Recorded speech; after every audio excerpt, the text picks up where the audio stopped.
Di bawah cakrawala Kenya yang membentang tak bertepi, di mana matahari seolah menggantung lebih rendah dan membakar lebih ganas, sebuah kisah tentang takdir, keputusasaan, dan keajaiban yang tak terduga mulai menenun benangnya. Ini bukanlah sekadar cerita tentang pembangunan pelabuhan di pesisir Samudra Hindia, melainkan tentang rekonstruksi sebuah jiwa yang telah lama retak, tentang harapan yang tumbuh di tanah paling gersang, dan tentang bagaimana bisikan tradisi kuno Afrika dapat menyembuhkan luka yang bahkan tak mampu dijamah oleh ilmu pengetahuan modern. Ini adalah kisah Baskara Wijoyo, seorang pria yang datang ke benua ini untuk melarikan diri dari masa lalunya, namun justru menemukan masa depan yang tak pernah berani ia impikan. Baskara Wijoyo, pada usianya yang ke-48 tahun, adalah personifikasi dari pengalaman dan ketabahan. Selama lebih dari 25 tahun, namanya terukir dalam daftar insinyur sipil terbaik di sebuah perusahaan konstruksi raksasa di Indonesia. Tangannya yang kokoh dan pikirannya yang tajam telah membantu mendirikan jembatan-jembatan megah, gedung-gedung pencakar langit, dan bendungan-bendungan kokoh di berbagai pelosok dunia. Ia adalah seorang maestro beton dan baja, seorang pria yang hidupnya didedikasikan untuk membangun. Namun, di balik fasad profesionalismenya yang tak bercela, tersembunyi sebuah kerapuhan yang dalam, sebuah ruang hampa yang tak pernah bisa ia isi. Baskara tidak memiliki anak. 15 tahun pernikahannya telah berlalu dalam keheningan yang menyakitkan. Keheningan yang seharusnya diisi oleh tawa dan tangis seorang anak justru bergema dengan kekecewaan yang tak terucap. Awalnya, ia dan istrinya, Rania, menunggu dengan sabar. Mereka meyakini bahwa waktu akan berpihak pada mereka.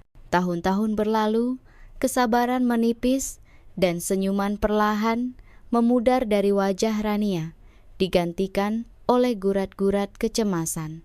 Akhirnya, mereka memberanikan diri untuk menghadapi kenyataan melalui serangkaian pemeriksaan medis. Hasilnya datang seperti palu godam yang menghantam pondasi pernikahan mereka. Masalahnya ada pada Baskara.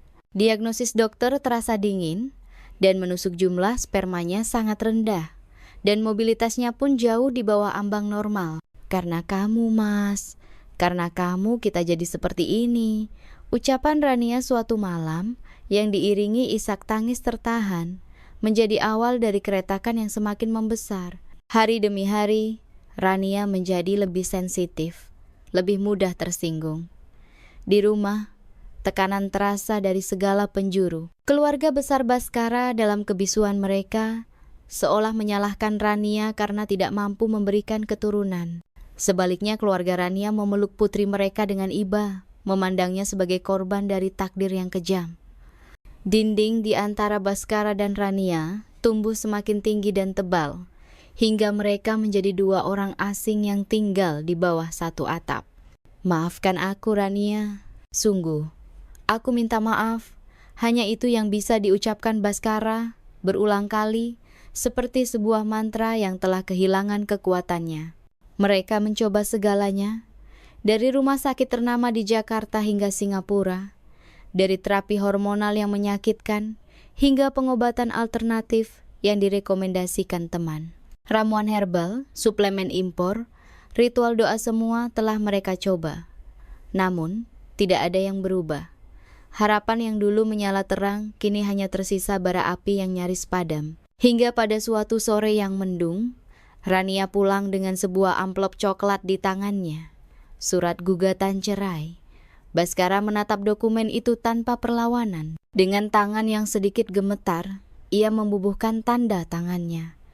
Ia tidak ingin melihat wanita yang pernah sangat ia cintai itu menderita lebih lama lagi. Melepaskannya adalah satu-satunya tindakan cinta yang masih bisa ia berikan. Pak Baskara, setelah ini rencananya mau bagaimana? Tanya seorang kolega junior di kantor, wajahnya memancarkan kekhawatiran yang tulus. Baskara hanya bisa menggeleng pelan, tanpa jawaban. Di usia 48 tahun, sendirian, dan dengan masa depan yang terbentang kelabu, ia merasa seperti sebuah bangunan tua yang menunggu untuk dirobohkan. Di tengah kekosongan itulah, sebuah tawaran tak terduga datang dari kantor pusat. Sebuah proposal yang akan mengubah jalan hidupnya selamanya. Kami ada proyek pembangunan pelabuhan baru berskala masif di Mombasa, Kenya. Kami membutuhkan Anda untuk menjadi kepala teknis lapangan di sana. Kontraknya untuk 3 tahun, ujar Direktur Personalia dengan nada hati-hati. Tentu saja, Bapak boleh menolak. Tapi, tunjangan lapangan dan bonusnya sangat signifikan. Baskara tidak perlu berpikir 2 kali. Baginya, ini bukan tentang uang. Ini adalah sebuah pelarian. Tetap berada di Indonesia hanya akan menenggelamkannya lebih dalam ke lautan kenangan pahit dan pikiran yang kalut. Mombasa, Afrika, nama-nama itu terdengar begitu asing, begitu jauh, dan justru itulah yang ia butuhkan. Saya terima, jawabnya singkat, dengan ketegasan yang mengejutkan dirinya sendiri. Sebulan kemudian, Baskara Wijoyo mendapati dirinya duduk di dalam kabin pesawat Boeing 777 melintasi Samudra Hindia, meninggalkan Jakarta dan segala kepahitannya di belakang. Perjalanan udara selama belasan jam terasa seperti sebuah transisi, memindahkannya dari satu dimensi kehidupan ke dimensi yang lain.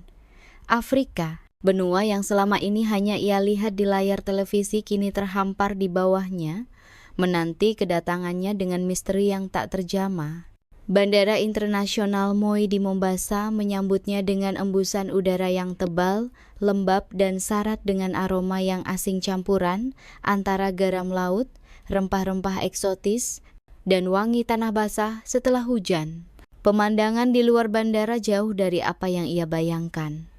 Gedung-gedung modern berdiri berdampingan dengan pasar-pasar tradisional yang ramai. Suara klakson matatu, minibus lokal, berbaur dengan alunan musik ta'arab yang mengalun lembut dari sebuah kedai kopi. Orang-orang dengan kulit sehitam arang dan senyum seputih gading berjalan dengan langkah penuh energi. Ini adalah dunia yang hidup, berdenyut, dan penuh warna. Lokasi proyek berada di pesisir, sedikit di luar pusat kota Mombasa. Sebuah proyek raksasa yang bertujuan untuk mengubah garis pantai menjadi salah satu pelabuhan kargo tercanggih di Afrika Timur. Derek-derek raksasa menjulang ke langit seperti jerapah baja, dan deru mesin berat tak pernah berhenti. Meskipun dipimpin oleh perusahaan Indonesia, proyek ini menyerap ratusan tenaga kerja lokal. Selamat datang di Kenya, Pak Baskara, sambut Hartono, kepala manajer lapangan, seorang pria Indonesia berusia 50-an yang kulitnya telah terbakar legam oleh matahari khatulistiwa. Semua orang yang baru datang ke sini pasti merasakan hal yang sama pada awalnya. Butuh waktu untuk beradaptasi, baik dengan cuaca, makanan, maupun budayanya. Baskara mengangguk mengerti. Sejujurnya ia telah mempersiapkan mentalnya. Ia datang ke sini bukan untuk berlibur, melainkan untuk mengubur masa lalunya dan memulai lembaran baru yang kosong. Ia ingin bekerja begitu keras, hingga tak ada lagi ruang di otaknya untuk meratapi nasib. Akomodasinya adalah sebuah kabin kontainer yang telah dimodifikasi menjadi tempat tinggal sederhana, terletak sekitar 10 km dari lokasi proyek. Meskipun sempit, fasilitasnya cukup memadai. Minggu pertama ia habiskan untuk aklimatisasi. Ia berkeliling meninjau lokasi, mempelajari cetak biru proyek yang rumit, dan berkenalan dengan para staf lokal. Kemampuan bahasa Inggrisnya yang fasih, hasil dari pengalaman bertahun-tahun di proyek internasional, memudahkannya untuk berkomunikasi. Para pekerja lokal pada umumnya ramah dan penuh hormat. Mereka memanggilnya Bwana Mhandisi, Tuan Insinyur dalam bahasa Swahili. Di antara mereka ada beberapa staf perempuan yang bertugas sebagai penerjemah dan penghubung administrasi. Mereka sangat membantu Baskara dalam memahami seluk-beluk pekerjaan di lingkungan yang baru. Di antara mereka, satu sosok tampak paling menonjol. Namanya Amina, seorang perempuan muda berusia 24 tahun dengan kecerdasan yang terpancar dari sorot matanya yang jernih. Bwana Baskara, Anda butuh waktu untuk terbiasa dengan cuaca di sini, katanya pada suatu sore dengan bahasa Inggris yang fasih dan aksen yang anggun. Minumlah air yang banyak dan hati-hati dengan makanan di luar. Perut Anda mungkin perlu beradaptasi. Aminah bukan sekadar penerjemah biasa. Ia adalah lulusan teknik sipil dari Universitas Nairobi, ibu kota Kenya. Ia menguasai 3 bahasa dengan lancar, Swahili, Inggris, dan bahasa suku asalnya. Ia memilih bekerja di proyek ini untuk mendapatkan pengalaman lapangan sebelum melanjutkan studinya. Kompetensinya membuat Bhaskara sangat terkesan. Dengan bantuan Aminah, Bhaskara perlahan-lahan mulai beradaptasi. Ia mencoba ugali makanan pokok Kenya yang terbuat dari tepung jagung dengan suku Mawiki tumis sayuran hijau. Ia mengunjungi kota tua Mombasa yang bersejarah, mengagumi arsitektur Swahili dengan pintu-pintu kayu berukir yang megah. Semua terasa baru, asing, namun entah kenapa, ada sebersit rasa damai yang mulai merayap ke dalam hatinya. Pekerjaan berjalan lancar. Pengalaman dan keahlian Bhaskara terbukti sangat berharga. Ia dengan cepat mengidentifikasi dan menyelesaikan beberapa masalah teknis rumit yang sempat menghambat progres proyek. Para pekerja lokal yang awalnya sedikit meragukan, kini menaruh kepercayaan dan rasa hormat yang besar padanya. Ia menemukan kembali ritme hidupnya dalam deru mesin dan aroma semen basah. Namun, tepat ketika ia mulai merasa nyaman, takdir kembali mempermainkannya. Pada bulan ketiga masa tinggalnya, suatu sore yang terik, dunia Bhaskara tiba-tiba berputar. Pandangannya kabur. Kepalanya terasa seperti dihantam godam, dan ia ambruk di tengah lokasi proyek yang berdebu. Vana Bhaskara, Vana Bhaskara. Samar-samar ia mendengar suara panik Aminah sebelum kesadarannya sepenuhnya hilang. Ia terbangun di sebuah kamar rumah sakit modern di pusat kota Mombasa. Tubuhnya menggigil hebat meskipun udara terasa panas dan rasa sakit di sekujur tubuhnya membuatnya sulit bergerak. Gejalanya mirip malaria, namun serangkaian tes darah menunjukkan hasil negatif. Dokter-dokter terbaik di rumah sakit itu dibuat bingung. Mereka menyebutnya demam dengan asal-usul yang tidak diketahui. Kondisinya tidak membaik. Selama berhari-hari, ia terbaring lemah. Kadang sadar, kadang mengigau. Terombang-ambing di antara hidup dan mati. Kami sudah mencoba semua antibiotik dan antivirus yang kami miliki. Tapi demamnya tidak kunjung turun. Kami khawatir ada infeksi langka yang tidak bisa kami identifikasi, kata dokter kepala kepada Hartono dengan raut wajah menyerah. Kami rasa akan lebih baik jika pasien dievakuasi medis kembali ke Indonesia untuk penanganan lebih lanjut. Hartono mulai mengurus dokumen untuk repatriasi medis. Bagi Bhaskara yang mendengar percakapan itu dalam keadaan setengah sadar, ini terasa seperti sebuah kekalahan telak. Bahkan di tanah pelariannya pun ia gagal. Saat itulah Aminah yang dengan setia menemaninya di rumah sakit melangkah maju dengan sebuah usul yang terdengar gila. Tunggu sebentar, Buana Hartono, ucapnya dengan nada memohon namun tegas. Bolehkah saya mencoba membawanya bertemu dengan nenek saya? Nenekmu? Hartono mengerutkan kening, bingung. Ya, nenek saya adalah seorang Nganga, seorang penyembuh tradisional di desa kami.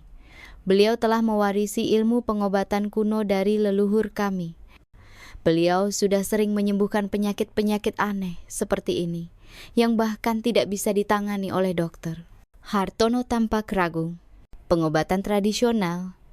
Aminah, ini terlalu berisiko. Ini menyangkut nyawa seseorang. Saya tahu, Buana, desa Aminah, matanya berkaca-kaca. Tapi apa pilihan kita yang lain? Para dokter di sini sudah menyerah. Tolonglah percaya pada saya. Nenek saya adalah orang yang sangat dihormati. Semua orang di desa kami bergantung padanya. Ini mungkin satu-satunya harapan Buana Bhaskara. Hartono menatap wajah Aminah yang penuh keyakinan, lalu beralih menatap Bhaskara yang terbaring tak berdaya. Dalam situasi putus asa seperti ini, logika terkadang harus memberi jalan pada keyakinan. Dengan berat hati, ia akhirnya mengangguk setuju. Keputusan telah dibuat. Bhaskara dalam kondisinya yang sangat lemah akan dibawa dalam sebuah perjalanan menuju pedalaman Kenya meninggalkan gemerlap kota modern untuk memasuki jantung tradisi Afrika yang masih murni sebuah perjalanan menuju harapan yang tak terduga di tangan seorang wanita tua yang belum pernah ia temui. Perjalanan itu sendiri terasa seperti sebuah ritual demam yang panjang dan tak menentu. Baskara, yang tubuhnya dibalut selimut tebal meskipun panas menyengat, terbaring di kursi belakang sebuah mobil Land Cruiser tua yang kokoh milik seorang kerabat Aminah. Setiap guncangan di jalanan terasa seperti pukulan bagi tulangnya yang rapuh. Ia meninggalkan menara-menara beton dan aspal mulus membasa, bergerak menuju dunia yang sama sekali berbeda. Jalan raya perlahan berubah menjadi jalan tanah berwarna merah bata yang sempit dan berliku, mengirimkan debu pekat yang menyusup melalui celah-celah jendela. Melalui matanya yang setengah terpejam, Baskara menyaksikan lanskap berubah secara dramatis. Rimbunnya pepohonan kelapa di pesisir berganti dengan sabana yang lebih kering, dihiasi oleh pohon-pohon akasia yang rindang dan pohon baobab raksasa yang tampak seperti penjaga kuno dari negeri dongeng. Udara menjadi lebih kering, dan aroma garam laut telah sepenuhnya digantikan oleh wangi tanah yang terbakar matahari dan semak belukar liar.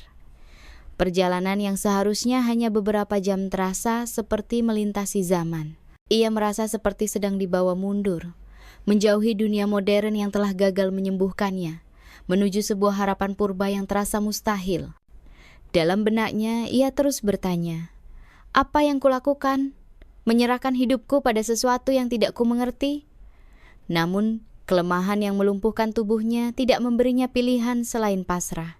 Akhirnya, setelah melewati beberapa desa kecil, mobil melambat dan memasuki sebuah pemukiman yang tampak tenang dan damai. Inilah Kijiji Chauzima, desa kehidupan. Demikian, Aminah berbisik padanya. Desa itu tidak lebih dari kumpulan pondok-pondok berdinding lumpur, dengan atap jerami makuti yang tertata rapi, mengelilingi sebuah lapangan terbuka.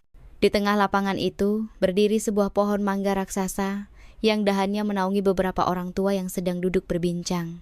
Anak-anak kecil dengan pakaian seadanya berlarian sambil tertawa riang.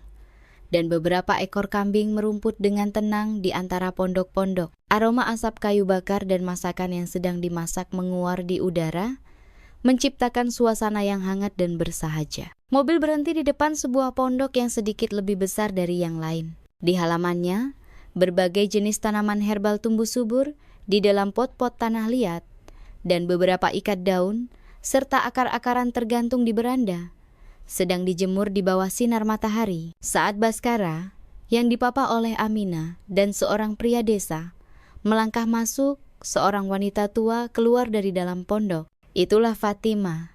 Usianya mungkin sekitar akhir 70-an, namun postur tubuhnya masih tegap dan langkahnya mantap. Wajahnya adalah sebuah peta kehidupan, dihiasi oleh kerutangan-kerutan dalam yang menceritakan kebijaksanaan dan pengalaman bertahun-tahun. Namun, yang paling menawan adalah matanya, hitam, tajam, dan begitu jernih, seolah mampu menembus lapisan fisik dan melihat langsung ke dalam jiwa seseorang. Ia mengenakan sehelai kanga, kain tradisional berwarna biru tua dengan corak yang indah, dan di pergelangan tangannya melingkar beberapa gelang manik-manik sederhana.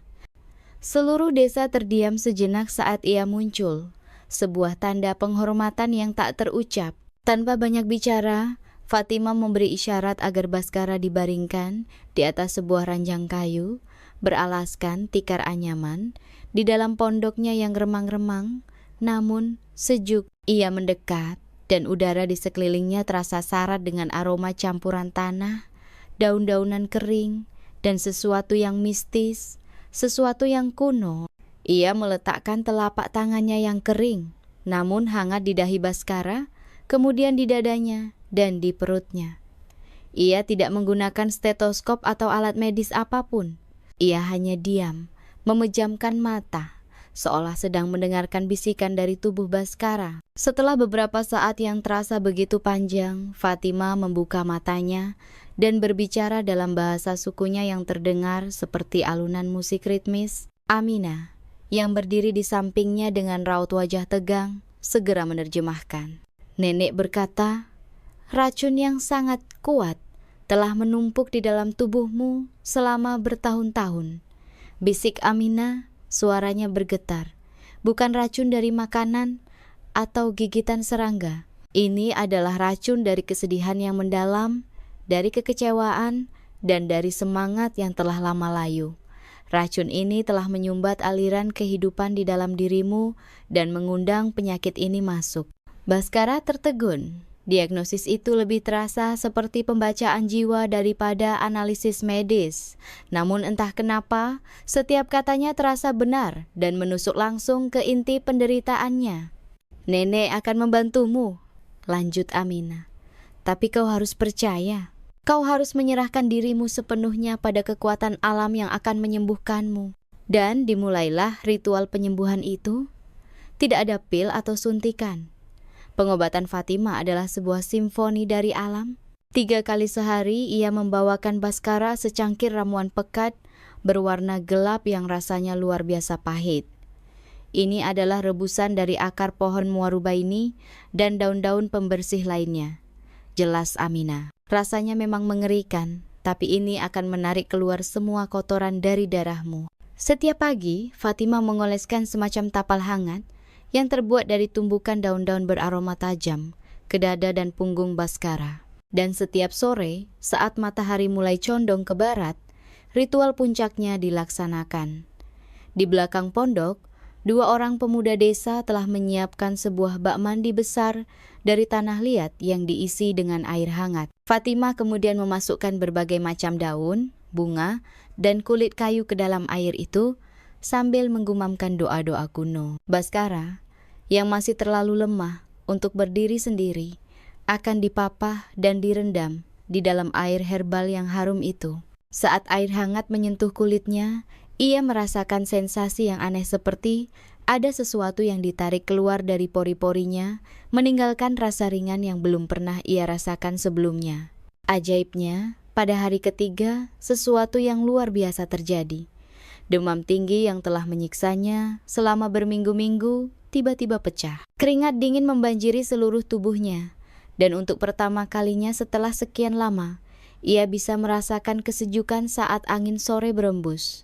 Pada hari kelima, ia sudah bisa duduk sendiri. Pada hari ketujuh, ia bisa berjalan-jalan di halaman pondok, menghirup udara segar pedesaan dengan paru-paru yang terasa bersih dan baru. Ia benar-benar pulih. Kekuatan kembali mengalir di pembuluh darahnya. Bukan hanya kekuatan fisik, tetapi juga sebuah vitalitas, sebuah semangat hidup yang telah lama ia lupakan. Bagaimana ini mungkin? Tanya Baskara pada Aminah suatu pagi, sambil menatap takjub pada tangannya sendiri yang tak lagi gemetar. Dokter-dokter dengan peralatan canggih di Mombasa tidak bisa melakukan apa-apa. Tapi nenekmu, dengan daun-daunan ini, bagaimana? Aminah tersenyum lembut. Senyumnya tampak lebih bersinar di bawah langit desa yang biru. Nenek selalu bilang, tubuh manusia adalah bagian dari alam. Ketika ia sakit, alam telah menyediakan obatnya. Ilmu kedokteran modern seringkali hanya mengobati gejalanya, Buana Baskara. Tapi nenek, beliau mencari akarnya. Beliau tidak hanya menyembuhkan demammu, beliau membersihkan seluruh sistem tubuhmu, mengembalikan keseimbangan yang telah hilang, dan membangunkan kembali kekuatan penyembuhan alami yang ada di dalam dirimu. Hati Baskara dipenuhi oleh rasa syukur yang meluap-luap. Ia merasa telah diberi kesempatan hidup kedua. Pagi itu, dengan tubuh yang terasa lebih bugar daripada bertahun-tahun sebelumnya, ia menghampiri Fatimah yang sedang menumbuk ramuan di depan pondoknya. "Nenek," ucapnya dengan tulus, membungkukkan badan dalam-dalam. "Saya tidak tahu harus berkata apa. Anda telah menyelamatkan hidup saya. Terima kasih. Asante sana." Fatimah menghentikan pekerjaannya. Ia menatap Baskara dengan mata bijaksananya, dan seulas senyum tipis tersungging di bibirnya yang berkerut. Ia kembali berbicara dalam bahasa sukunya. Nadanya terdengar serius namun penuh makna. Aminah, yang berdiri di dekatnya, terdiam sejenak. Wajahnya menunjukkan ekspresi terkejut bercampur ragu-ragu. "Ada apa, Aminah? Apa yang beliau katakan?" desak Baskara. merasakan ada sesuatu yang penting dalam ucapan wanita tua itu. Aminah menelan ludah, tampak sedikit canggung. "Nenek," beliau mengatakan sesuatu yang aneh. "Apa itu? Katakan padaku." Aminah menatap Baskara, lalu menatap neneknya, seolah meminta izin. Fatimah mengangguk pelan. Nenek bilang, Aminah memulai dengan suara pelan, bahwa racun yang telah menyumbat tubuhmu kini telah sepenuhnya bersih. Dan bersamaan dengan keluarnya racun itu, kekuatan untuk menciptakan kehidupan di dalam dirimu telah kembali. Jantung Baskara serasa berhenti berdetak. Dunia di sekelilingnya seolah senyap seketika, hanya menyisakan gemuruh darah di telinganya. Kekuatan untuk menciptakan kehidupan, apa maksudnya? Ia tidak pernah menceritakan masalah kemandulannya kepada siapapun di sini. Tidak kepada Hartono, tidak kepada rekan-rekannya, bahkan tidak kepada Aminah. Bagaimana mungkin wanita tua ini tahu rahasia tergelap dan paling menyakitkan dalam hidupnya? Apakah nenekmu benar-benar mengatakan itu? Tanya Baskara. Suaranya nyaris tak terdengar. Ya, Buana, jawab Aminah, menatap lurus ke mata Baskara. Beliau mengatakannya dengan sangat jelas. Beliau bilang, sekarang kau bisa memiliki anak. Baskara terpaku di tempatnya, pikirannya kacau, 15 tahun penderitaan, vonis dokter, keputusasaan, dan sebuah pernikahan yang hancur semua itu berkelebat di benaknya. Mungkinkah semua itu bisa terhapus hanya dalam 7 hari oleh ramuan dan ritual seorang penyembuh tradisional di sebuah desa terpencil di Kenya? Logikanya berteriak bahwa itu tidak mungkin. Itu adalah sebuah omong kosong, sebuah kebetulan. Namun, saat ia merasakan energi baru yang berdenyut di sekujur tubuhnya, saat ia merasakan sebuah kepercayaan diri dan kejantanan yang telah lama terkubur kini bangkit kembali, sebersit keraguan mulai menyelinap ke dalam hatinya. Keraguan terhadap ketidakmungkinannya. Di bawah tatapan tajam Fatimah, sebuah pertanyaan baru yang menakutkan sekaligus penuh harapan mulai terbentuk di benak Baskara. Bagaimana jika wanita tua ini benar? Keputusan untuk tinggal 1 minggu lagi di Kijiji Chaozima bukanlah sebuah pilihan yang sulit bagi Baskara.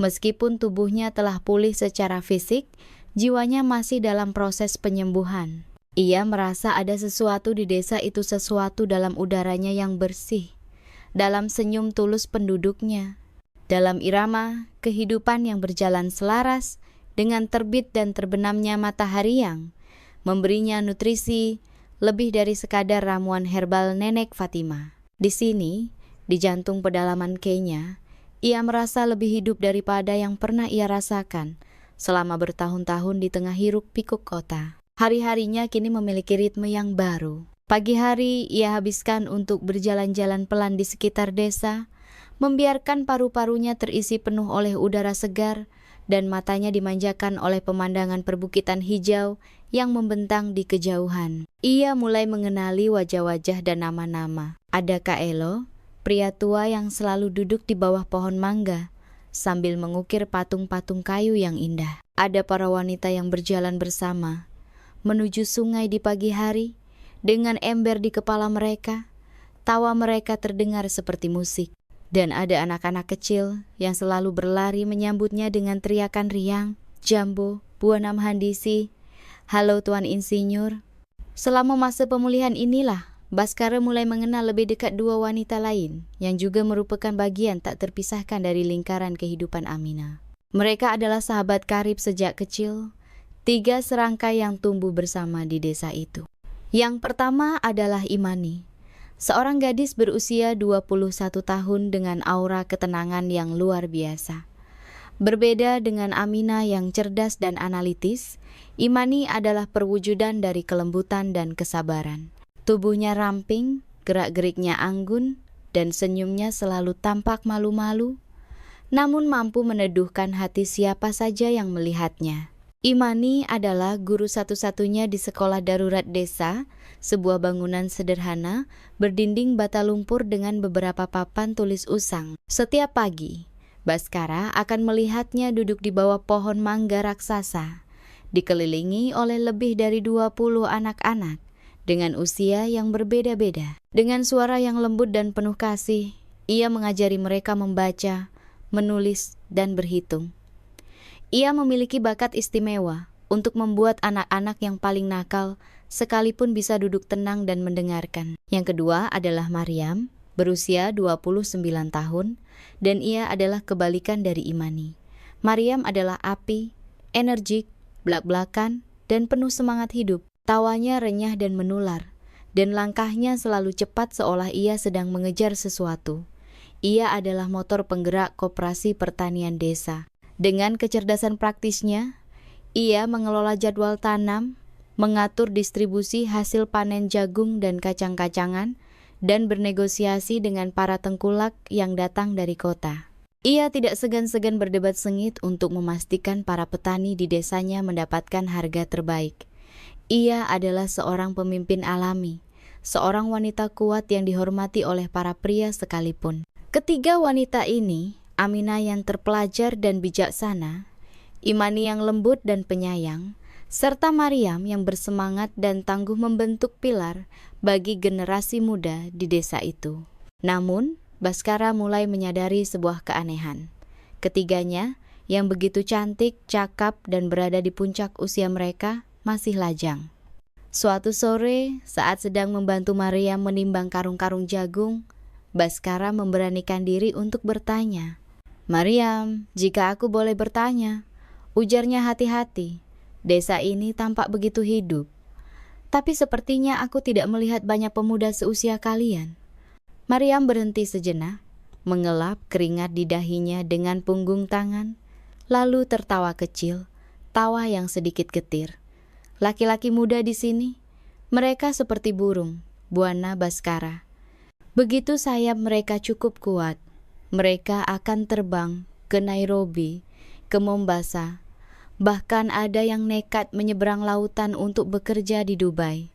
Mereka mencari uang untuk keluarga, dan kami mengerti itu. Tapi akibatnya, desa ini menjadi desa para wanita, anak-anak, dan orang tua. Lalu, bagaimana dengan pernikahan?" tanya Baskara lagi. Rasa ingin tahunya terusik. Maryam mengangkat bahu, tatapannya menerawang ke arah perbukitan. "Bagaimana? Kami menunggu. Mungkin suatu hari nanti salah satu dari mereka akan kembali. Atau mungkin takdir akan mengirimkan seseorang kepada kami. Siapa yang tahu?" Ucapannya ringan. Namun Baskara bisa merasakan lapisan kesedihan dan kepasrahan di baliknya. Ia tiba-tiba merasa iba.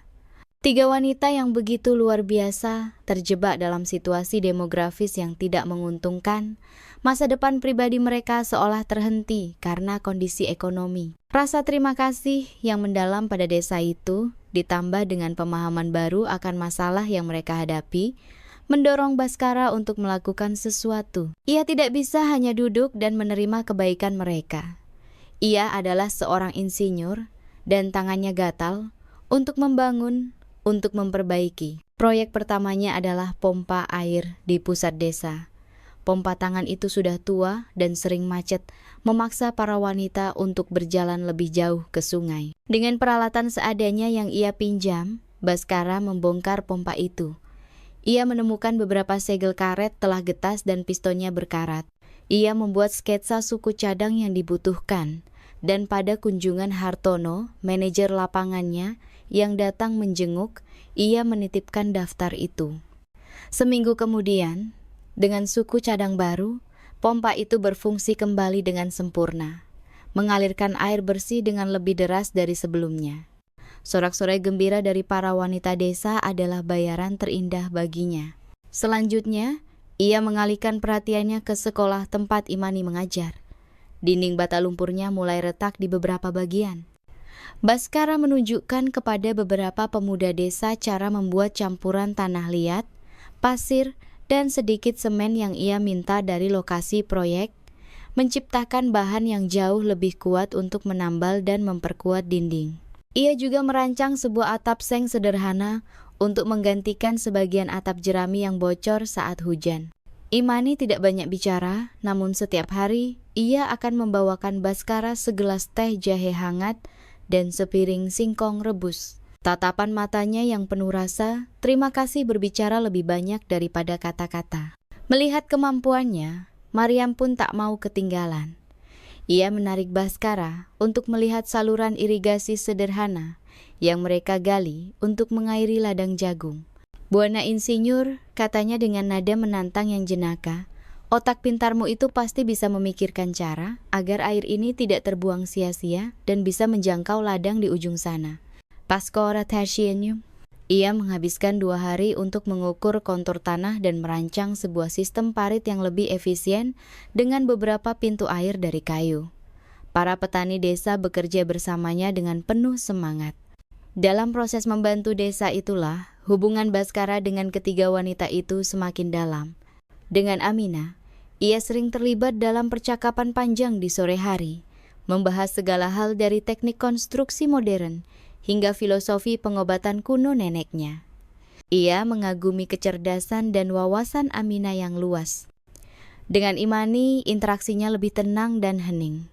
Kadang ia hanya duduk di kejauhan, memperhatikan cara Imani mengajar dengan sabar. Suatu kali ia memperbaiki kaki meja satu-satunya di sekolah itu yang reyot. Sebagai balasannya, Imani dan anak-anak didiknya memberinya sebuah kalung manik-manik buatan tangan mereka. Tidak ada kata-kata yang terucap, hanya senyum tulus yang menghubungkan mereka. Dengan Maryam, hubungannya penuh dengan energi dan canda.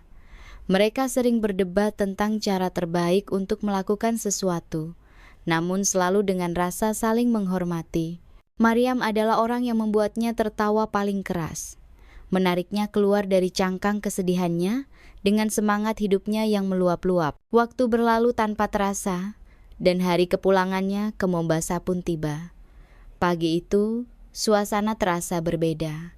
Saat Baskara berpamitan, seluruh desa berkumpul untuk melepasnya. Nenek Fatimah memegang tangannya, menatapnya dengan dalam, dan hanya berbisik, "Safari Nyema, semoga perjalananmu baik." Anak-anak memberinya lukisan-lukisan sederhana di atas kulit kayu. Maria menepuk bahunya dengan keras. "Jangan lupakan kami, Buana Insinyur. Hutangmu pada desa ini masih banyak," katanya sambil tertawa. Imani hanya berdiri di belakang, matanya berkaca-kaca, dan mengangguk pelan saat Baskara menatapnya. Aminah mengantarnya sampai ke mobil. Keheningan di antara mereka terasa berat. "Kau akan kembali kan?" tanya Aminah pelan. "Tentu saja," jawab Baskara, lebih pada dirinya sendiri daripada pada Aminah. "Aku akan kembali setiap akhir pekan jika memungkinkan." Saat mobil mulai menjauh, meninggalkan Kijiji Ca Uzima di belakang, Baskara merasakan sebuah perasaan yang aneh. Ia kembali ke dunianya, ke proyek konstruksi, ke deru mesin dan jadwal yang padat. Namun, hatinya terasa tertinggal di desa kecil itu. Ia kembali sebagai pria yang sama sekali berbeda. Ia bukan lagi Baskara yang datang ke Afrika untuk melarikan diri dari kehampaan.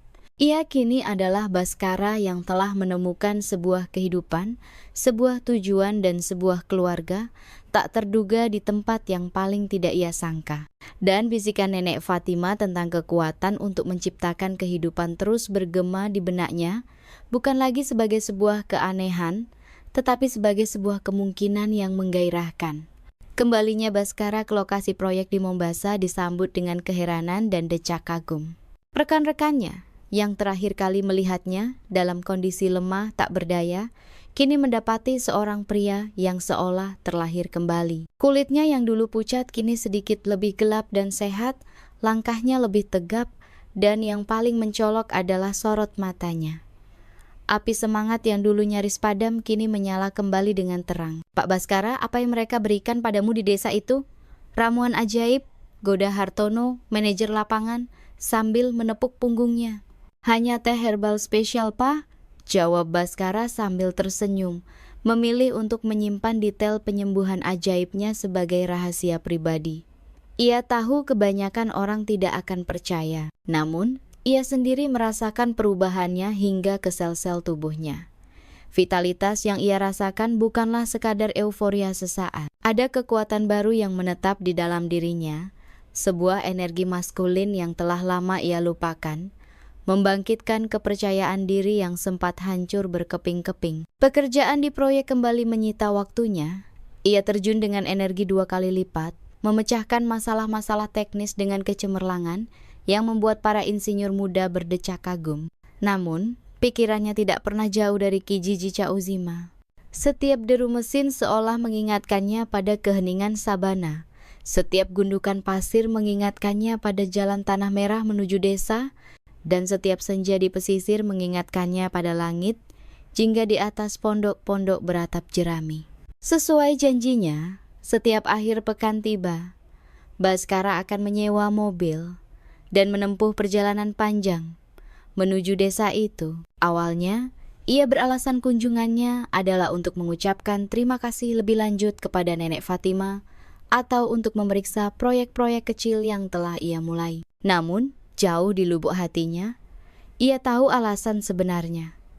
Ia merindukan mereka, ia merindukan percakapan cerdas dengan Aminah, senyum teduh Imani, dan tawa lepas Maryam. Ia merindukan perasaan menjadi bagian dari sesuatu yang nyata dan hangat.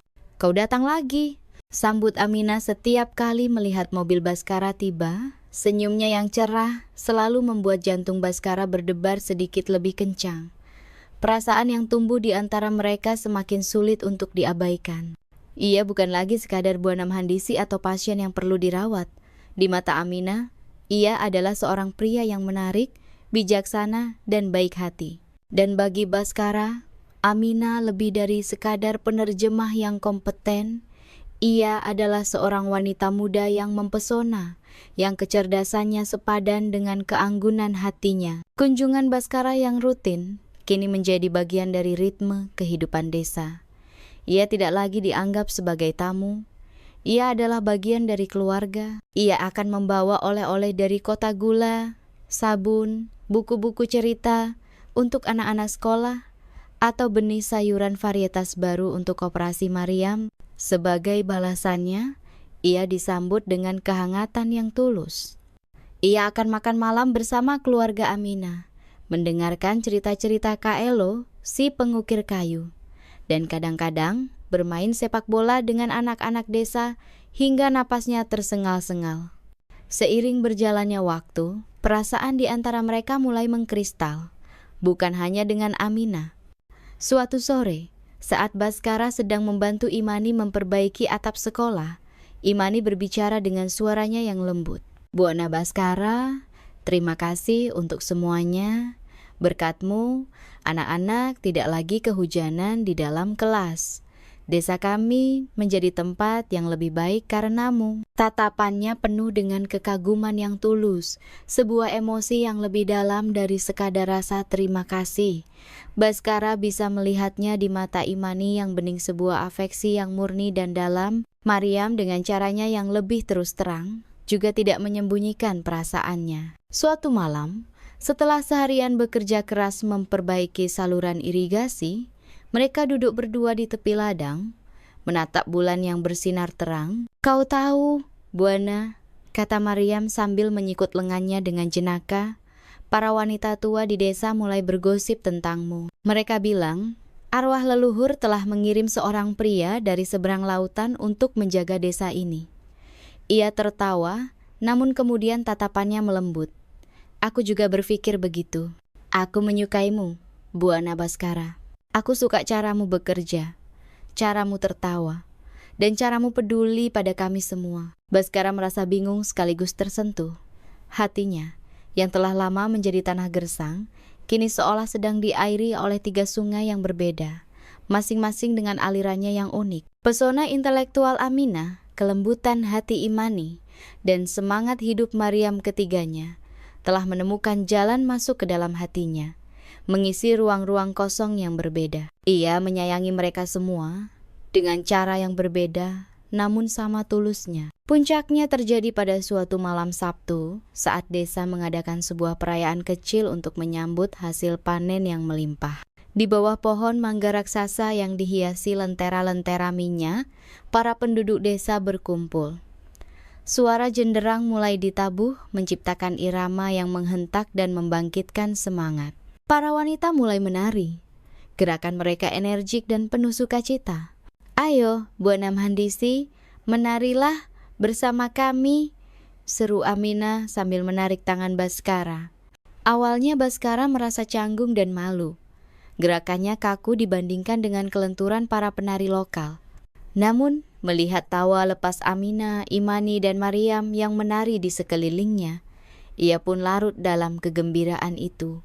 Ia melepaskan semua kekakuannya, membiarkan irama jenderang mengambil alih tubuhnya. Malam itu, ia merasa benar-benar bebas. Setelah tarian mereda, Aminah mengajaknya berjalan menjauh dari keramaian, menuju sebuah bukit kecil di tepi desa. Dari sana, seluruh Kijiji Cauzima tampak seperti gugusan kunang-kunang di tengah kegelapan sabana. "Buana Baskara, ada sesuatu yang ingin kutanyakan dengan sungguh-sungguh," kata Aminah. Suaranya terdengar serius. "Apa itu, Aminah? Kenapa kau terus datang kemari setiap minggu tanpa lelah? Mombasa pasti punya banyak tempat yang lebih menarik daripada desa kami yang terpencil ini." Baskara terdiam sejenak. Angin malam meniup rambutnya dengan lembut. Ia menatap Aminah yang wajahnya disinari oleh cahaya bulan dan memutuskan untuk mengatakan yang sebenarnya. "Karena aku menyukai tempat ini," jawabnya jujur. "Aku menyukai desanya, orang-orangnya, dan aku menyukaimu." Wajah Aminah bersemu merah. Aku juga menyukaimu, Buana. Awalnya, aku hanya merasa bertanggung jawab sebagai orang yang membawamu kemari. Tapi sekarang, ia tidak bisa menyelesaikan kalimatnya. Baskara dengan lembut meraih tangannya. Tangan Aminah terasa hangat di genggamannya. "Aku tahu aku jauh lebih tua darimu, Aminah. Kita berasal dari dua dunia yang berbeda. Usia tidak penting, setelah Aminah cepat. Budaya juga tidak penting. Yang penting adalah apa yang kita rasakan di sini." Ia meletakkan tangan Baskara di dadanya. Perasaan ini, malam itu, di bawah tatapan jutaan bintang di langit Afrika, mereka mengakui perasaan mereka untuk pertama kalinya. Sebuah ikatan antara pria Indonesia berusia 48 tahun dan wanita Kenya berusia 24 tahun. Sebuah ikatan yang melampaui batas usia, ras, dan budaya. Namun, kerumitan cerita ini baru saja dimulai. Beberapa hari setelah pengakuannya dengan Aminah, Maryam mendatanginya dengan sikap belak-belakannya yang khas. "Buana Baskara, aku tahu kau dan Aminah saling menyukai. Aku bisa melihatnya," katanya tanpa basa-basi. Baskara merasa sedikit panik, tidak tahu harus menjawab apa. Tapi Maryam melanjutkan, "Aku hanya ingin kau tahu bahwa aku juga menyukaimu. Dan Imani juga. Mungkin ia terlalu pemalu untuk mengatakannya, tapi perasaannya sama besarnya." Baskara benar-benar terkejut. Bagaimana ia harus menanggapi situasi yang mustahil ini? Melihat kebingungan di wajah Baskara, Maryam tersenyum sebuah senyum yang penuh pengertian, bukan kecemburuan. "Kami sudah membicarakannya. Kami bertiga. Kami tahu ini aneh menurut standarmu. Tapi pikirkanlah, kami semua menyukaimu, dan kami tahu kau juga menyayangi kami semua. Lalu, kenapa tidak kita hidup bersama?" "Hidup bersama?" Baskara mengulang kata-kata itu, seolah kata-kata itu berasal dari bahasa asing. "Ya, bersama," tegas Maryam. "Di sini, dalam budaya kami, hal seperti ini bukanlah hal yang mustahil, terutama dalam situasi seperti di desa kami. Bagi kami, para wanita yang mungkin tidak akan pernah menikah, memiliki seorang pria baik yang melindungi dan mencintai kami, dan hidup bersama sebagai saudara, itu adalah sebuah berkah, bukan kutukan. Kami bisa saling menjaga, membesarkan anak-anak bersama. Ini lebih baik daripada hidup sendirian selamanya." Pikiran Baskara serasa meledak. Ini adalah sebuah konsep yang sama sekali di luar jangkauan pemahamannya, sebuah ide yang akan dianggap gila dan tidak bermoral di dunianya. Namun, di sini, di bawah langit Kenya, dalam konteks kehidupan mereka, entah kenapa ucapan Maryam terdengar masuk akal.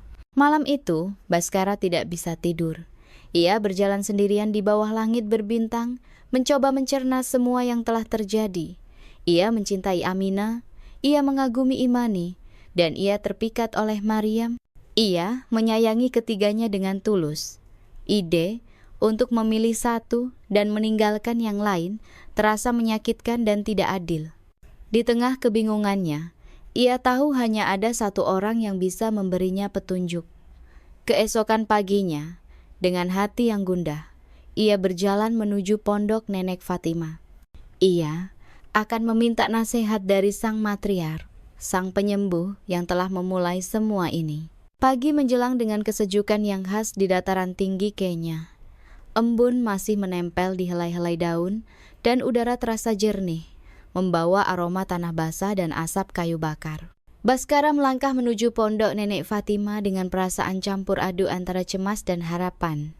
Ia merasa seperti seorang murid yang hendak menghadap guru bijaksananya untuk menanyakan sebuah teka-teki kehidupan yang paling rumit. Fatimah sedang duduk di beranda pondoknya, menyortir akar-akaran kering di atas sebuah nampan anyaman. Ia seolah sudah tahu Baskara akan datang. Tanpa mengangkat kepala, ia menunjuk ke sebuah bangku kayu kecil di hadapannya, sebuah isyarat bagi Baskara untuk duduk. Aminah ada di sana, duduk di dekat neneknya, siap menjadi jembatan bahasa di antara dua dunia. Baskara duduk, jantungnya berdebar kencang. Ia mengambil napas dalam-dalam sebelum memulai. "Nenek," katanya suaranya sedikit bergetar, "saya datang untuk meminta nasihat Anda." Aminah menerjemahkan dengan suara yang tenang. Fatimah menghentikan pekerjaannya dan menatap Baskara dengan matanya yang tajam dan tembus pandang.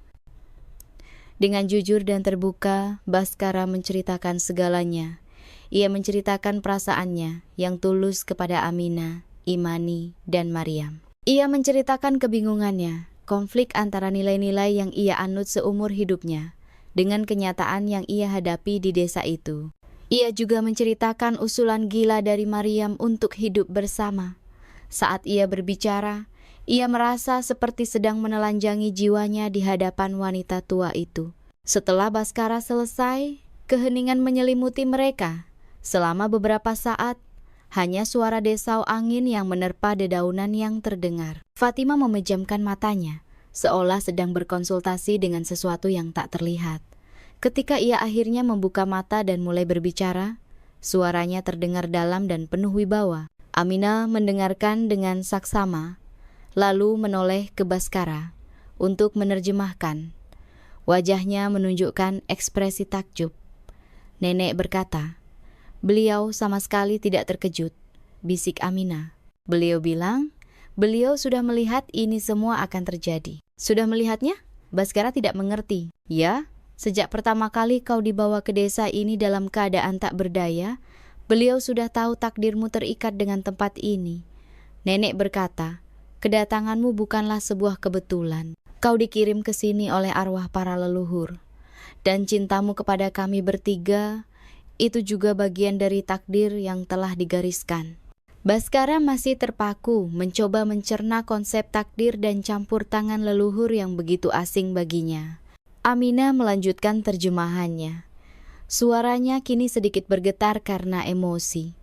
Nenek juga berkata, "Apa yang telah beliau katakan padamu dulu adalah benar.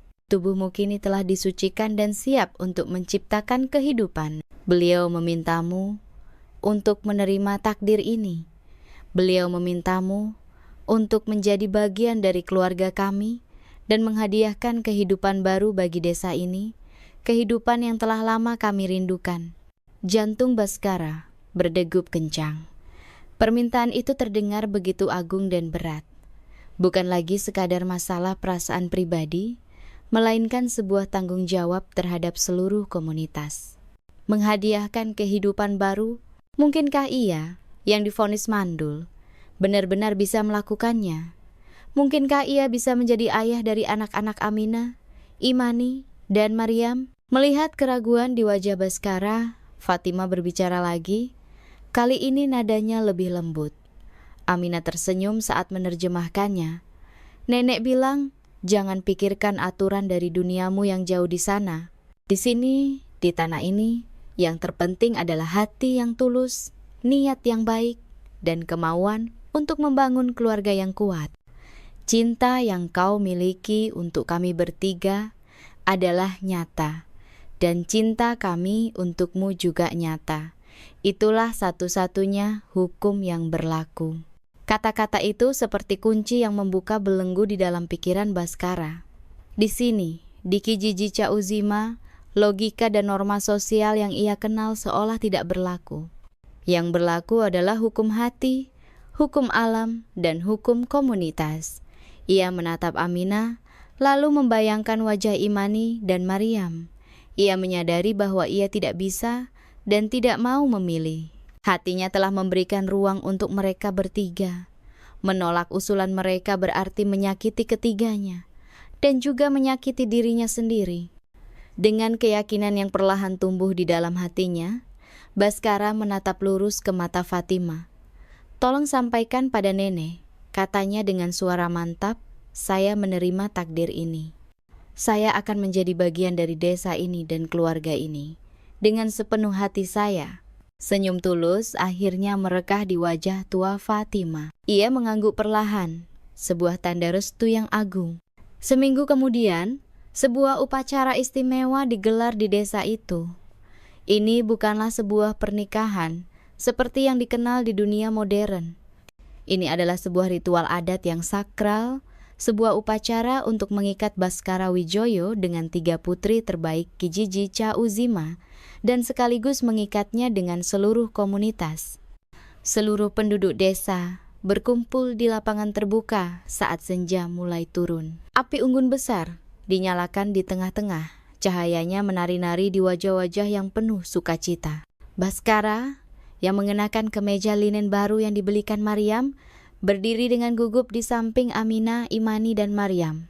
Ketiga wanita itu tampak luar biasa cantik dalam balutan kanga terbaik mereka. Rambut mereka dihiasi bunga-bunga liar, dan leher mereka dihiasi kalung manik-manik berwarna-warni. Nenek Fatimah memimpin upacara itu. Dengan suara yang menggema, ia menceritakan doa-doa kuno kepada arwah leluhur, meminta restu dan perlindungan bagi ikatan yang baru terbentuk ini. Kemudian, ia mengambil sebuah cawan kayu berisi ramuan herbal khusus. Ia meminumnya seteguk, lalu memberikannya kepada Baskara. Baskara meminumnya, rasanya hangat dan sedikit pedas. Cawan itu kemudian dioper secara bergantian kepada Aminah, Imani, dan Maryam. Ritual ini melambangkan bahwa mereka kini berbagi satu kehidupan, satu napas, dan satu masa depan. Setelah itu, tetua desa yang lain maju satu persatu, memberikan nasihat dan doa. Suara jenderang kembali bertalu-talu, dan seluruh desa menari merayakan penyatuan itu. Baskara tidak lagi merasa canggung. Ia menari bersama ketiga istrinya, memegang tangan mereka secara bergantian. Hatinya meluap dengan perasaan yang belum pernah ia rasakan sebelumnya. Ini bukan hanya cinta romantis, tapi juga rasa memiliki, rasa tanggung jawab, dan kebahagiaan yang mendalam. Setelah upacara selesai, Baskara secara resmi menjadi bagian dari desa itu. Ia mengajukan cuti panjang dari perusahaannya di Mombasa dengan alasan pribadi yang mendesak. Ia tahu ia tidak akan bisa kembali ke kehidupan lamanya. Masa depannya kini ada di sini. Kehidupan baru pun dimulai.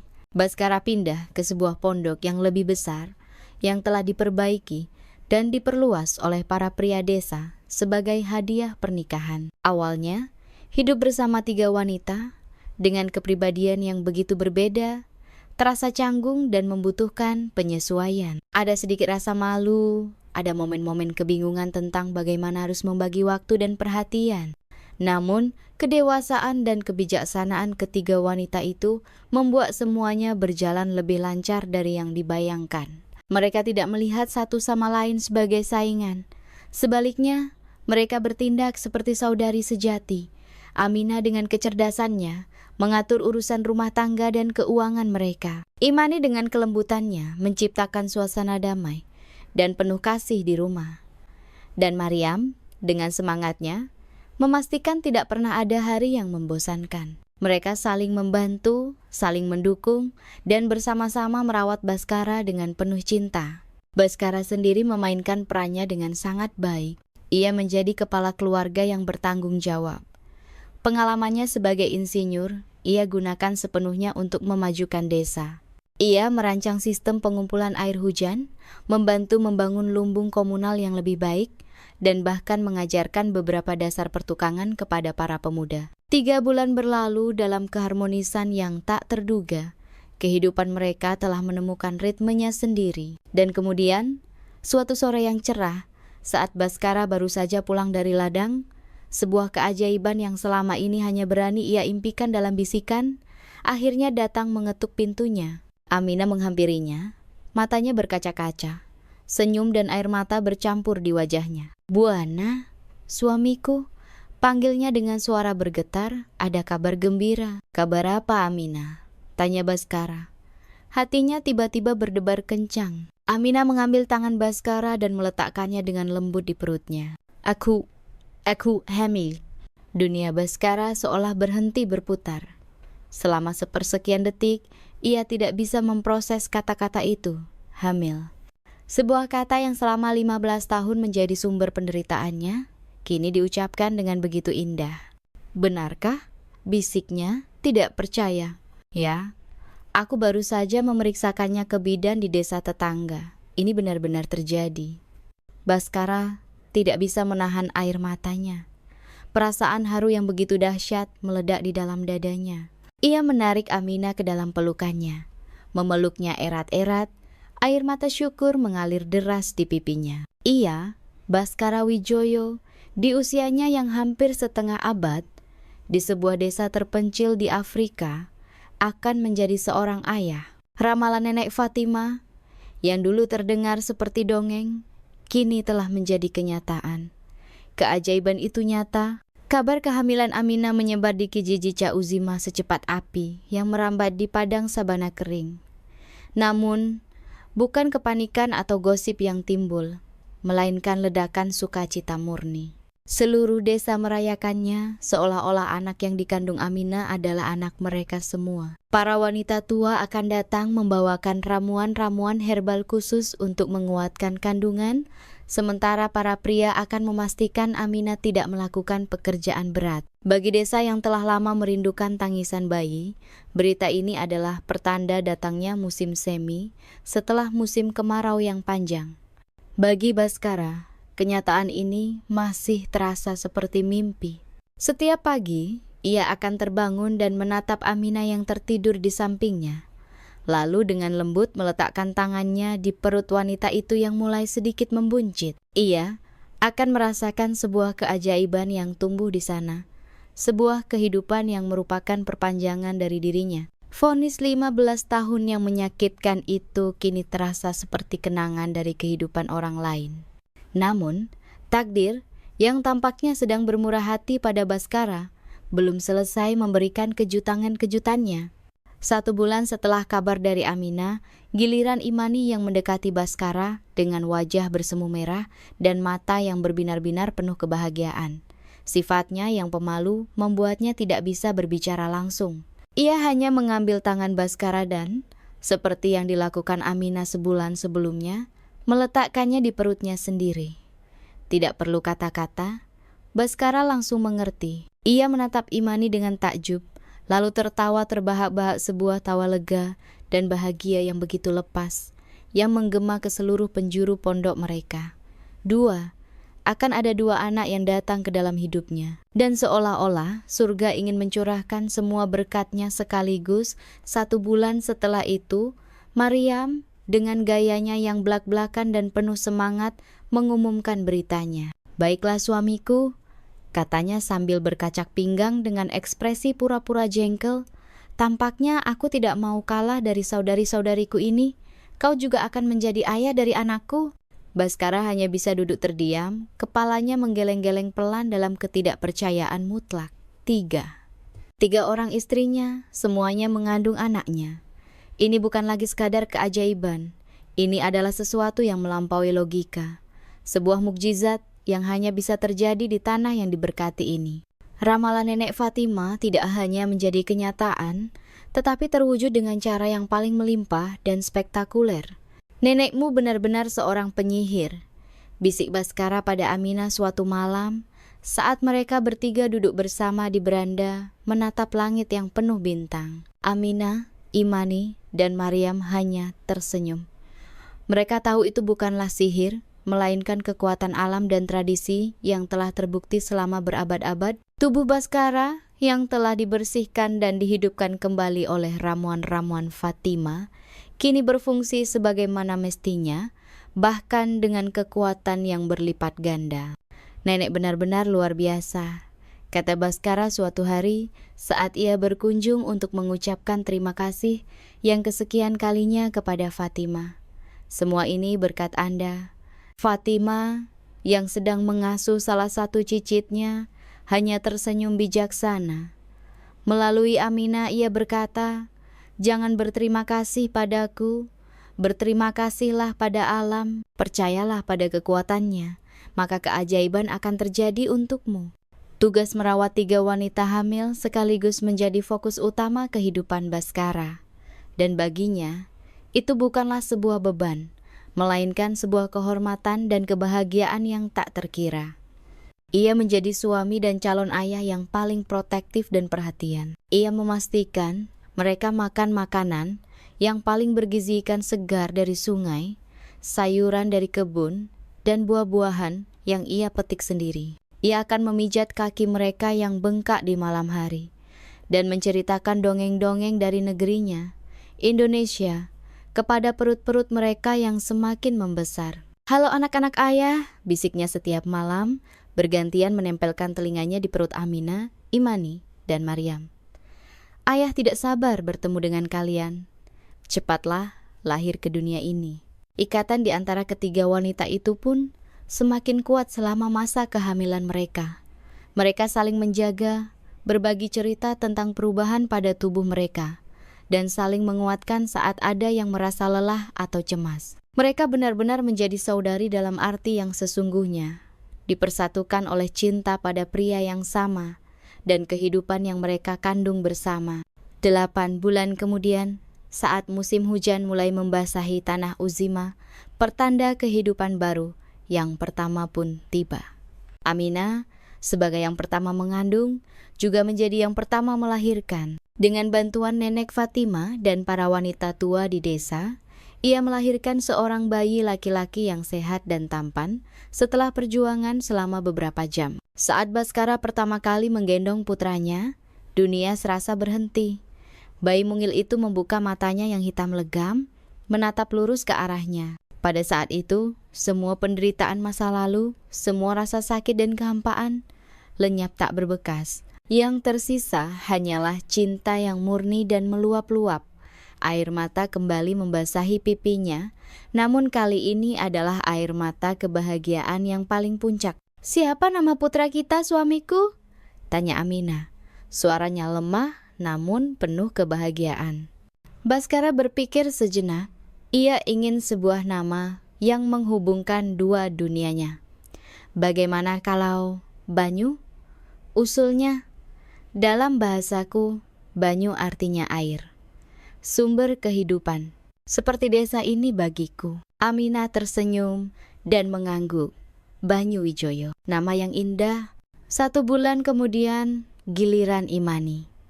Dengan proses persalinan yang lebih tenang, sesuai dengan kepribadiannya, ia melahirkan seorang bayi perempuan yang cantik, dengan senyum yang meneduhkan seperti ibunya. Mereka menamainya Zalika, sebuah nama Swahili yang berarti dilahirkan dengan baik atau berkualitas baik. Bagi Baskara, nama itu sangat cocok untuk putri kecilnya yang tampak begitu sempurna. Dan seolah takdir ingin memberikan bonus terakhir, 1 bulan setelah kelahiran Zalika, Maryam mengejutkan semua orang. Setelah proses persalinan yang paling heboh dan penuh semangat, ia tidak hanya melahirkan 1, tetapi 2 bayi sekaligus. Sepasang bayi kembar, laki-laki dan perempuan.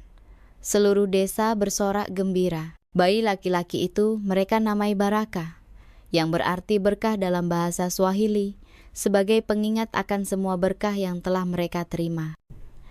Dan bayi perempuan mungilnya diberi nama Mentari, sebuah nama dari bahasa Indonesia yang berarti matahari, melambangkan kehangatan dan cahaya yang ia bawa ke dalam keluarga mereka. Kini, Baskara Wijoyo, pria yang pernah berpikir akan mati sendirian tanpa keturunan, adalah seorang ayah dari 4 orang anak yang sehat dan menggemaskan, Banyu, Zalika, Baraka, dan Mentari.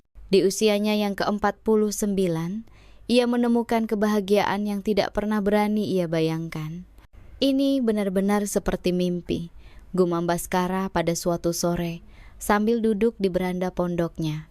Di pangkuannya ada si kembar Baraka dan Mentari yang tertidur pulas. Di samping kirinya, Aminah sedang menyusui Banyu, dan di samping kanannya, Imani sedang menimang Zalika dengan lembut. Pemandangan itu begitu sempurna, begitu penuh dengan cinta dan kehidupan. Nenek Fatima, yang kebetulan lewat, berhenti sejenak dan menatap pemandangan itu dengan senyum puas di wajahnya yang berkerut. Ia telah berhasil menjadi perantara takdir, menyembuhkan satu jiwa yang hilang, dan sebagai imbalannya, desa itu dihadiahi 4 kehidupan baru yang berharga. Baskara menatap Fatima dengan rasa syukur yang tak terhingga. Jika bukan karena wanita tua itu, jika bukan karena Aminah yang membawanya kemari pada hari itu, ia mungkin masih hidup dalam kesepian dan keputusasaan di belahan dunia lain. Sebuah kehidupan baru telah dimulai untuknya. Kehidupan yang bahagia di sebuah desa kecil di Kenya, bersama 3 istri yang mencintainya dan 4 orang anak yang menjadi bukti nyata dari keajaiban. Berkah yang tak pernah ia duga kini telah menjadi takdirnya. 5 tahun berlalu secepat angin yang berembus melintasi sabana Kenya. Bagi Baskara Wijoyo, 5 tahun itu terasa lebih penuh dan lebih bermakna daripada 48 tahun kehidupannya yang sebelumnya. Kijiji Cha Uzima, yang dulu menjadi tempat pelariannya, kini telah menjadi satu-satunya tempat yang ia sebut rumah. Gema kehampaan dari masa lalunya telah sepenuhnya tergantikan oleh gema kehidupan yang riuh dan penuh warna. Di usianya yang kini menginjak 53 tahun, Baskara tampak jauh lebih muda dan lebih bersemangat. Uban yang mulai tampak di rambutnya bukan lagi tanda penuaan yang menyedihkan, melainkan mahkota kebijaksanaan dan kebahagiaan. Ia telah secara resmi mengundurkan diri dari perusahaan konstruksi di Indonesia. Seluruh pesangon dan tabungannya, ia investasikan untuk membangun masa depan di tanah Afrika. Ia tidak lagi membangun jembatan baja atau gedung pencakar langit. Misinya kini lebih mendasar namun jauh lebih memuaskan.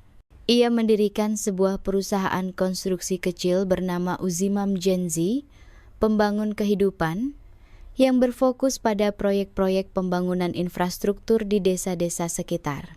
Bersama beberapa pemuda desa yang telah ia latih, ia membangun sekolah-sekolah yang lebih layak, klinik kesehatan sederhana, sistem irigasi yang lebih modern, dan sumur-sumur bor yang menyediakan air bersih. Namanya dikenal di seluruh wilayah sebagai Buanam Handi Simzuri, Tuan Insinyur yang baik, seorang pria dari negeri seberang yang datang untuk membangun, bukan untuk mengambil. Kehidupan keluarganya adalah sebuah simfoni yang harmonis, sebuah tarian indah dari 3 kepribadian yang berbeda, namun saling melengkapi. Aminah, dengan kecerdasan dan latar belakang pendidikannya, telah menjadi manajer bisnis untuk Uzimam Genzi. Ia mengurus administrasi, keuangan, dan negosiasi kontrak. Ia juga menjadi penasihat utama Baskara, jembatan antara ide-ide modern Baskara dan kearifan lokal. Bersama-sama, mereka adalah tim yang tangguh dan dihormati. Imani, dengan hatinya yang lembut, adalah pilar utama keluarga mereka. Ia tidak lagi mengajar di sekolah darurat. Dengan dana dari perusahaan, Baskara telah membangun sebuah sekolah permanen dengan beberapa ruang kelas. Imani kini menjadi kepala sekolah di sana, memimpin beberapa guru muda lainnya. Rumah mereka selalu dipenuhi oleh kehangatan dan kasih sayang berkat sentuhan tangannya. Ia adalah pelabuhan yang tenang bagi Baskara dan anak-anaknya saat mereka pulang setelah hari yang melelahkan.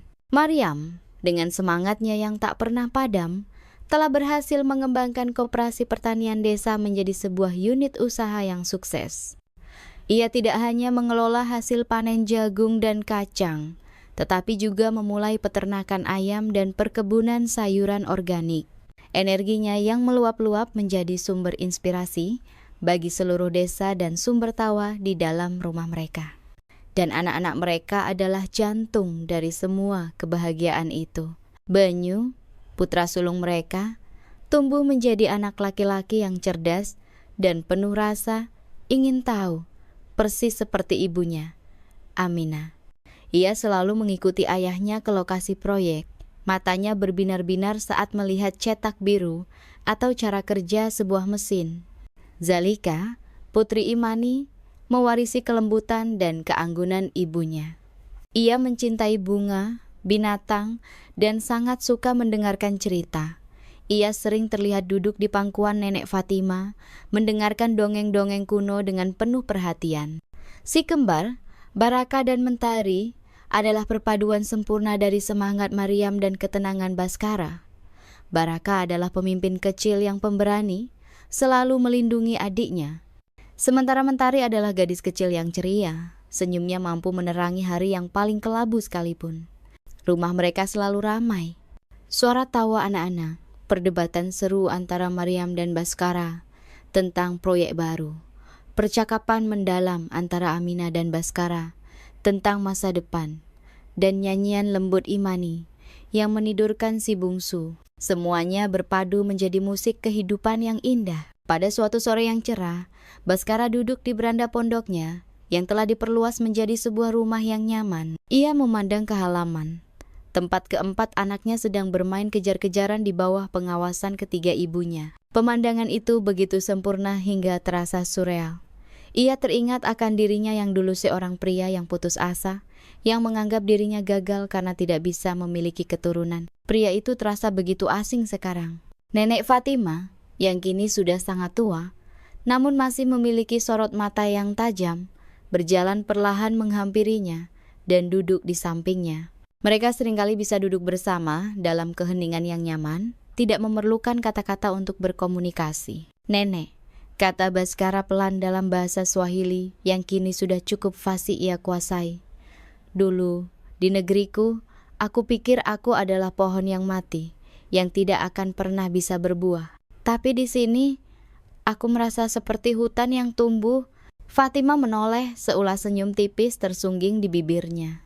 Itu karena kau akhirnya menemukan tanah yang tepat, Baskara, jawabnya dengan suara serak.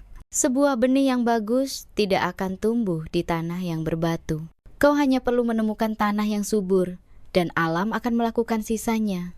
Baskara mengangguk, merenungkan kebenaran dalam kata-kata itu.